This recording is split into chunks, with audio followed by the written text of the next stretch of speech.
नमस्कार, सुप्रभात. मी श्वेता. तुम्ही पाहताय न्यूज 18 लोकमत. बुलेटिन मध्ये तुमचं स्वागत. पुढच्या अर्ध्या तासात पाहूयात स्पीड न्यूज. रत्नागिरी आणि रायगड जिल्ह्याला हवामान विभागानं रेड अलर्ट दिलाय. त्यामुळे जनजीवन इथे विस्कळीत होण्याची शक्यता आहे. मुसळधार पावसाची शक्यता आहे. कोकण, मध्य महाराष्ट्रासह विदर्भ आणि मराठवाड्यात पुढील 2 ते 3 दिवस मुसळधार पावसाची शक्यता वर्तवण्यात आली आहे. रत्नागिरी जिल्ह्यातील दापोलीला रात्रभर पावसानं झोडपून काढलं. तालुक्यातील दापोली शहरासह जालगाव, गिम्हवणे, हरणे, लाडघर, बुरोंडी या गावांना पावसाचा जोरदार फटका बसलाय. दापोली शहरालगतच्या जालगाव गावातील काही भाग 48 तासांनंतर सुद्धा जलमय असल्याचं दिसलं. या भागात अजूनही पुराचं पाणी आहे. लोकांमध्ये भीतीचं वातावरण आहे. सणासुदीच्या काळात पुराचं पाणी लोकांच्या घरात घुसल्यानं संपूर्ण संसार भिजलेला आहे. त्यामुळे 2 दिवसांवर आलेला गणेशोत्सव कसा साजरा करायचा अशी चिंता लोकांमध्ये आहे. नाशिकच्या ग्रामीण भागातही पावसानं धुमाकूळ घातला. मालेगाव, मनमाडसह नांदगाव, येवला, सटाणा इथे पाऊस दमदार बरसलाय. मंगळवार दुपारपासून पावसाला सुरुवात झाली होती. त्यानंतर पावसाचा जोर आणखी वाढला आणि मेघगर्जनेसह मुसळधार पावसानं या भागाला अक्षरशः झोडपून काढलं. रात्रभर पावसाची संततधार सुरू होती. जोरदार पावसामुळे अनेक नदी नाल्यांना पूर आला.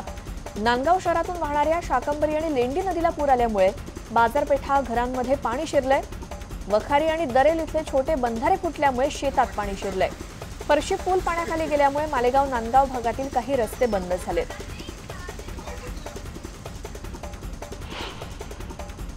जामनेर तालुक्यात वादळी वाऱ्यासह झालेल्या मुसळधार पावसामुळे ओझर खुर्द इथे प्रचंड नुकसान झाले. अनेकांच्या घरांवरचे पत्रे उडाले, इमारतींना तडे गेले. वादळी वाऱ्यानं पत्रे उडाल्यावर शेतशिवारात असलेले अनेक बैल जखमी झालेत. मोठ्या प्रमाणात उडणारे पत्रे अक्षरशः झाडाला अडकल्याचं, लटकल्याचं दृश्य दिसतंय.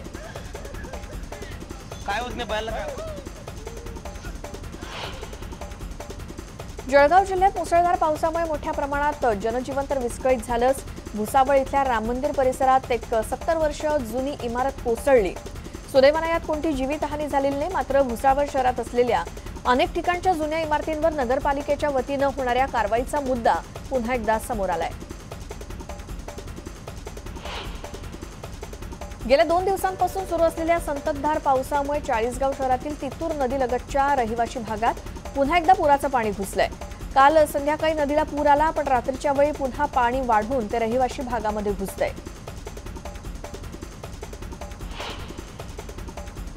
चिपळूणमध्ये एनडीआरएफची टीम दाखल झाली आहे. टीममध्ये 23 जणांचा समावेश आहे. मदतीसाठी सज्ज असल्याचं तहसीलदार जयराज सूर्यवंशी यांनी सांगितलं.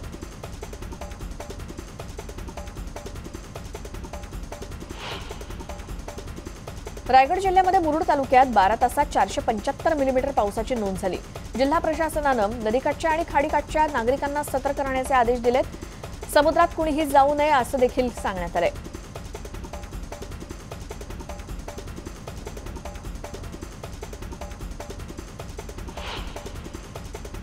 गुहागर समुद्रकिनारी महाकाय जहाज वाहून आलं. सुमारे 150 मीटर लांबीचं हे जहाज वादळी वाऱ्यामुळे नांगर तुटून किनारपट्टी भागामध्ये वाहत आलं. जहाज LNT कंपनीचं असल्याची प्राथमिक माहिती मिळाली आहे. सुदैवानं या घटनेमध्ये कोणतीही जीवितहानी झाली नाही.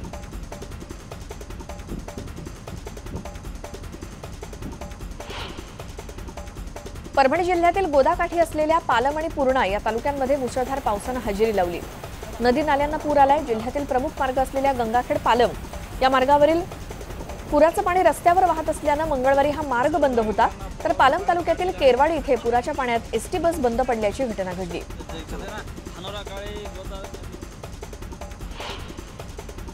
मुसळधार पावसामुळे जळगाव जिल्ह्यातील जामनेर तालुक्यातील तोंडापूर मध्यम प्रकल्प ओव्हरफ्लो झालाय.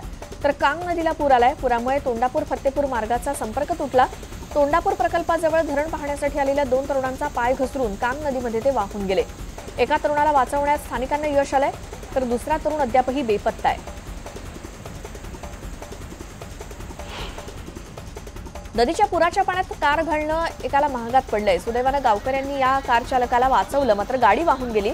बीड जिल्ह्यातील बाघेबुळगाव मधील पापनाशी नदीला पूर आलेला आहे.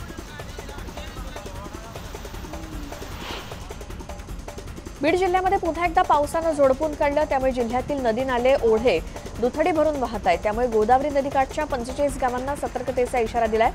बालाघाटच्या डोंगर रांगातील लहान मोठ्या नदी ओढे यामुळे तब्बल 22 गावांचा संपर्क तुटलाय।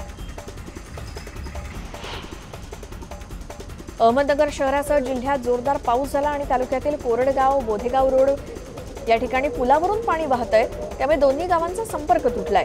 नदीकाठच्या गावातील नागरिकांना शाळांमध्ये हलवण्यात आलंय। शेगाव तालुक्यातील नदी नाल्यांना पूर आलाय। जवळा पळसखेड इथे शेतनाल्यावर अंघोळीसाठी गेलेला 18 वर्षीय तरुण वाहून गेलाय। दरम्यान या तरुणाचा शोध सुरू आहे।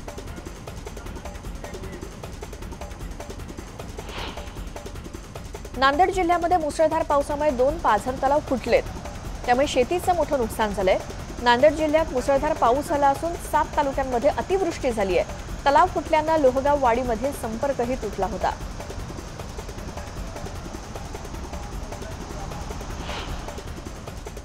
नांदेडमध्ये मुसळधार पावसामुळे अनेक रस्त्यांना तलावाचं स्वरूप आलं। नांदेड हैदराबाद या महामार्गावर मोठ्या प्रमाणात पाण्याचा प्रवाह आहे। नायगाव आणि नरसी परिसरात मोठा पाऊस आहे।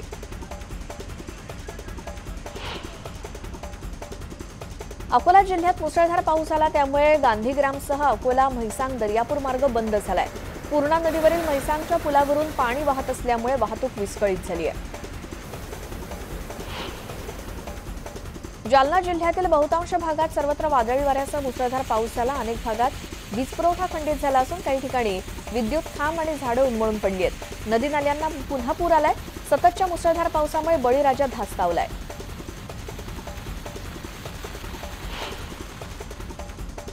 दिल्लीतून महत्त्वाची बातमी, बेकायदेशीर कारवाई करणाऱ्या अधिकाऱ्यांना कोर्टात खेचणार असल्याचं केंद्रीय मंत्री नारायण राणेंनी सांगितलं। कोर्टात खेचण्यासाठी आमच्या वकिलांना तयारी सुरू केल्याचं नारायण राणे म्हणाले। दिल्लीमध्ये ते बोलत होते।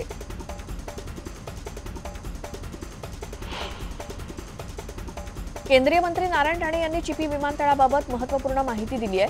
9 ऑक्टोबरला विमानतळाचं उद्घाटन केंद्रीय मंत्री ज्योतिरादित्य सिंधिया यांच्या हस्ते केलं जाणार आहे। कल्याण डोंबिवली महानगरपालिका क्षेत्रातील विविध उपक्रमांचं मुख्यमंत्री उद्धव ठाकरे यांच्या हस्ते उद्घाटन करण्यात आलं। डोंबिवली पूर्व पश्चिमेला जोडणारा कोपर उड्डाणपुलाचं उद्घाटन यावेळी करण्यात आलं। गेली 2 वर्ष हा जुना पूल बंद होता, नंतर तोडून तो नव्यानं बांधण्यात आला। हा पूल नसल्यानं पूर्व पश्चिम प्रवास करायला ठाकुर्लीच्या उड्डाणपुलावरून वळसा घालायला लागायचा। या पुलामुळे आता वेळ वाचणार आहे। दरम्यान या कार्यक्रमात मुख्यमंत्री उद्धव ठाकरे यांनी मंदिराच्या मुद्द्यावरून भाजपला अप्रत्यक्षरित्या सुनावलं। केंद्रीय राज्यमंत्री कपिल पाटील यांनी आपल्या भाषणात भिवंडीतील बंद पडलेले आरोग्य केंद्र सुरू करण्याची मागणी केली होती। आज मंदिरं जरी बंद असली तरी अत्यावश्यक आरोग्य मंदिरं मात्र सुरू आहेत। यासाठी जनता तुम्हाला आशीर्वाद दिल्याशिवाय राहणार नाही। धार्मिक स्थळं उघडली पाहिजेत, हरकत नाही। कपिल पाटीलजी, तुमच्याकडे आरोग्य केंद्राची आवश्यकता आहे ना, की त्याच्या बाजूला मी मंदिर उघडू? आरोग्य केंद्र बंद करून अशा शब्दात त्यांनी कपिल पाटील यांना कानपिचक्या दिल्या। मधल्या काळात ठाण्यामध्ये जी काही घटना घडली त्यामुळे येत्या काळात आपल्याला कठोरपणे कायदा राबवावा लागेल। तिथे दया माया क्षमा दाखवता येणार नाही। नागरिक, माता भगिनी आणि कर्मचाऱ्यांची सुरक्षा आपल्यावरती आहे, त्या बाबतीत कुठेही हयगय चालणार नाही। स्कायवॉकच नव्हे तर इतर ठिकाणी जर फेरीवाल्यांचा उच्छाद असेल तर तो उच्छाद आपल्याला आटोक्यात आणावाच लागेल। त्या दिशेनं काम हे आपल्याला करावं लागेल असं मुख्यमंत्री उद्धव ठाकरे म्हणाले। बैलगाडा शर्यत बंदी संदर्भात आमदार गोपीचंद पडळकरांची पुन्हा आंदोलनाची तयारी आहे। त्यांनी तशी हाक दिली आहे। 8 दिवसात मोठ्या आंदोलनाचा त्यांनी एल्गार दिलाय। राजगुरुनगरमधील बैलगाडा मालकांच्या बैठकीत पडळकरांनी बैलगाडा मालकांना साथ देण्याचं साकडं घातलंय। कोरोना संकटाच्या काळात नर्मदा किनाऱ्यावरील अतिदुर्गम गावांमध्ये चांगली कामगिरी करणाऱ्या अंगणवाडी सेविकांचा विधानमंडळ महिला आणि बालकांचे हक्क आणि कल्याण समितीच्या वतीनं सत्कार करण्यात आला। चिलमखेडीच्या रेणू वसावे, तसंच मणिबेलीच्या संगीता वसावे, बामणीच्या सुमित्रा वसावे, कोराईपाडा येथील संगीता वसावे आणि डनेलच्या वनिता पाडवी आणि कुंडीबारीच्या शाकिला पाडवी या अंगणवाडी सेविकांचा शाल शरीफळ तसंच भेट देत सत्कार करण्यात आला। महाविद्यालय उघडण्यासंदर्भात राज्याचे उच्च आणि तंत्रशिक्षण मंत्री उदय सामंत यांनी मोठी घोषणा केली आहे। सीईटी परीक्षा झाल्यानंतर महाविद्यालय सुरू करण्याचा निर्णय घेतला जाईल। 1 नोव्हेंबरपर्यंत कॉलेज सुरू करण्याचा प्रयत्न आहे असं उदय सामंत यांनी सांगितलं। दरम्यान 15 सप्टेंबर ते 10 ऑक्टोबर या कालावधीत सीईटी परीक्षा होणार आहे। 226 केंद्रांवर परीक्षा होणार असून 8,95,800 परीक्षार्थी बसणार आहेत। कोकणामध्ये एकच एक्सप्रेस आहे, ती म्हणजे शिवसेनेच्या उद्धव ठाकरे यांची. कोणी किती विना तिकीट एक्सप्रेसमध्ये बसण्याचा प्रयत्न केला तरी त्यांना जागा मिळणार नाही, अशी टीका मंत्री अब्दुल सत्तार यांनी मोदी एक्सप्रेसवरून केली आहे.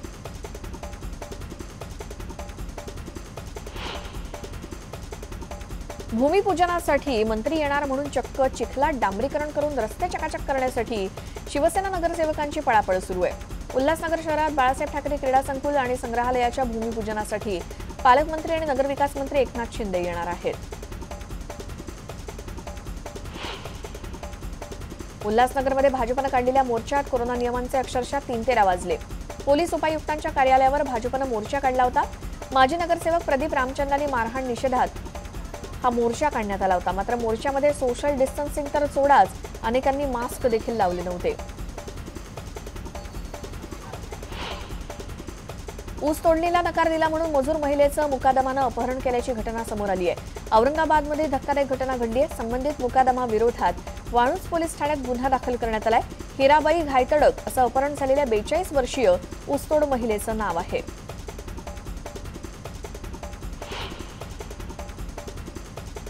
नागपूरच्या पारडी भागात रविवारी झालेल्या काल्या डांगरेच्या हत्येचा उलगडा झालाय. ही हत्या केवळ उधारीचे 450 रुपये परत न केल्यानं करण्यात आल्याचं समोर आलं. 450 रुपयांची उधारी परत न केल्यानं गोट्या दुर्गुडे आणि पियुष पंचबुद्धे यांनी घरात घुसून हत्या केल्याचं कबूल केलं.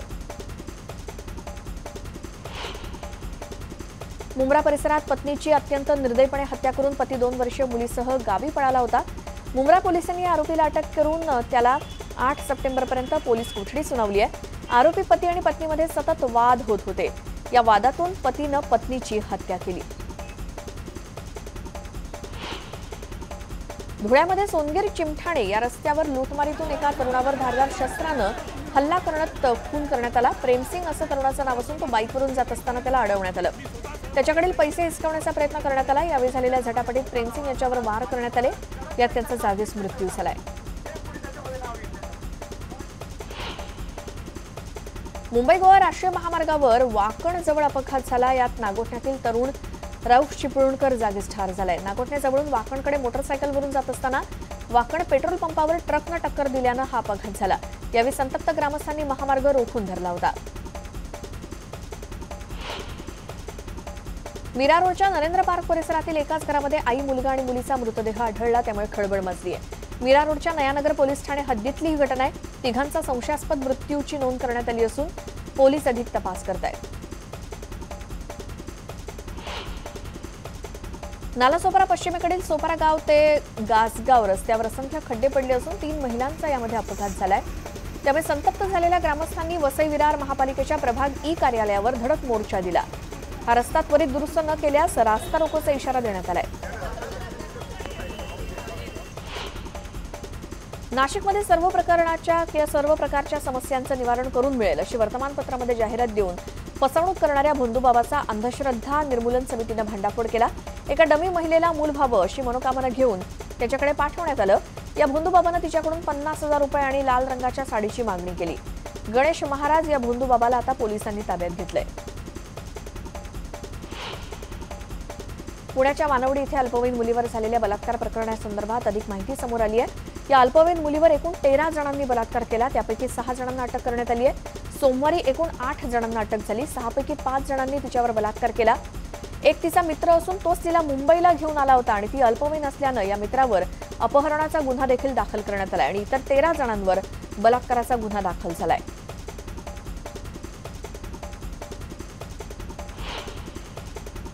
विरारमधील बांधकाम व्यावसायिक निशांत कदम यांच्या हत्येप्रकरणी पोलिसांनी एका आरोपीला बेड्या ठोकल्यात. चंद्रभान विक्रम चौहान असं आरोपीचं नाव आहे. या गुन्ह्यात सहभागी असलेले इतर 5 आरोपी फरार असून ते उत्तर प्रदेशात पळून गेल्याची माहिती पोलिसांना मिळाली.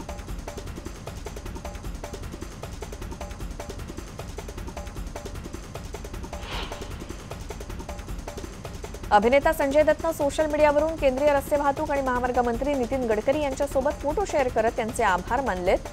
हा फोटो शेअर करत त्यांना मी स्वतःला भाग्यवान समजतो, कारण गेल्या काही वर्षांपासून तुम्ही मला पाठिंबा दिलाय. तुम्ही माझ्या आयुष्याच्या प्रत्येक पैलूमध्ये मला पाठिंबा दिलाय आणि मी ते कधीच विसरू शकणार नाही. नितीन गडकरी सर, तुम्ही केलेल्या प्रत्येक गोष्टीसाठी खूप खूप धन्यवाद, अशा आशयाचं कॅप्शन त्यानं दिलंय.